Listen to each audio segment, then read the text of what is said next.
নমস্কাৰ কেইটামান ইম্পৰ্টেণ্ট প্ৰশ্ন উত্তৰ প্ৰথম প্ৰশ্নটো হৈছে আহোমৰ শাসনকালত নামনি অসমৰ অঞ্চলৰ প্ৰশাসনিক মুৰব্বীৰ উপাধি কি আছিল এইটো APSC প্ৰিলিমছত আহিছিলে 2000 চনত আৰু 13 চনত আহিছিলে তো ইয়াৰ অপশ্যনসমূহ আছে বৰফুকন ৰাজখোৱা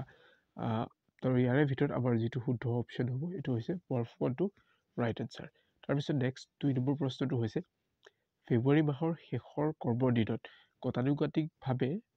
কোনখন নথিক ভাৰতীয় সংসদৰ সন্মুখত ৰখা হয় এইটো APSC পৰীক্ষাত আহি গৈছিলে তো ইয়াৰ অপশ্যনসমূহৰ ভিতৰত option B to right answer কেন্দ্ৰীয় বাজেট তাৰপিছত নেক্সট এটা প্ৰশ্ন বাৰ্মুডা ট্ৰাইংগল বা বাৰ্মুডা ত্ৰিভুজ ক'ত অৱস্থিত এইটো APSCৰ প্ৰশ্নই হয় আহি গৈছে আৰু ইয়াৰ উত্তৰটো হৈছে কেৰিবিয়ান সাগৰত আছে অপশ্যন এ টো ৰাইট এনচাৰ তাৰপিছত নেক্সট প্ৰশ্নটো হৈছে ভাৰতৰ মুদ্ৰানীতি কোনে প্ৰণয়ন কৰে এইটো APSC প্ৰশ্ন আৰু এইটো ভাৰতীয় ৰিজাৰ্ভ বেংকে প্ৰণয়ন কৰে আৰু 5 নম্বৰ প্ৰশ্নটো হৈছে